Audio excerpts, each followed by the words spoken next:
সব প্রকৌশল বিশ্ববিদ্যালয়ে চলছে কমপ্লিট শাটডাউন কর্মসূচি। এ বিষয়ে আরও জানবো, বুয়েট থেকে যোগ দিচ্ছেন আমার সহকর্মী রাব্বি সিদ্দিকী। রাব্বি, ক্যাম্পাসের পরিস্থিতি আপনি কেমন দেখছেন এবং শিক্ষার্থীদের দাবির বিষয়ে যে অংশীজনের অংশগ্রহণে বৈঠক হওয়ার কথা, সেটি কখন নাগাদ শুরু হতে পারে?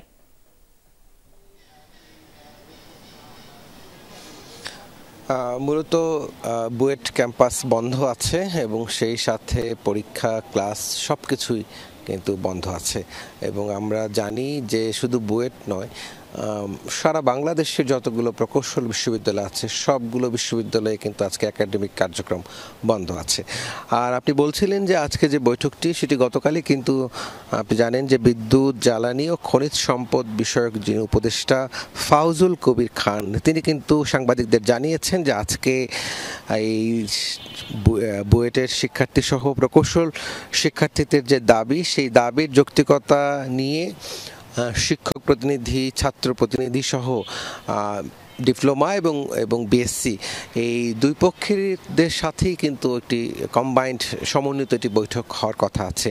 এবং সেটি কখন শুরু হবে সেটি আমরা এখন পর্যন্ত জানতে পারিনি, তবে আজকে এই বৈঠকটি হবে সেই তথ্যটি কিন্তু আমরা পেয়েছি। আরেকটি বিষয় বলে রাখি,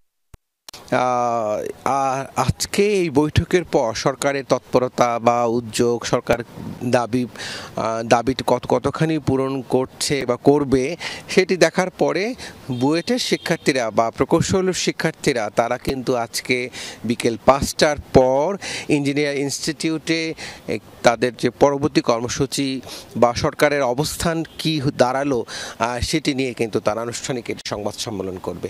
তার আগ পর্যন্ত আসলে শিক্ষার্থীরা অপেক্ষা করবে সরকারকে সিদ্ধান্ত নেয়, এবং সরকারের সেই সিদ্ধান্তে কিন্তু বিশ্ববিদ্যালয়ের শিক্ষক, ছাত্র প্রতিনিধি এবং আপনি জানেন যে ডিপ্লোমা প্রকৌশলী যারা আছেন সেই শিক্ষক এবং প্রতিনিধি সব পক্ষের অংশগ্রহণে সেই বৈঠকটি হবে।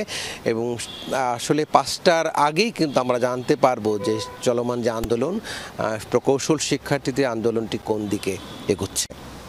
জি, যেমনটি বলছিলেন রাব্বি, সেই খবর আপনার কাছ থেকে জানবো আমরা। ধন্যবাদ আপনাকে।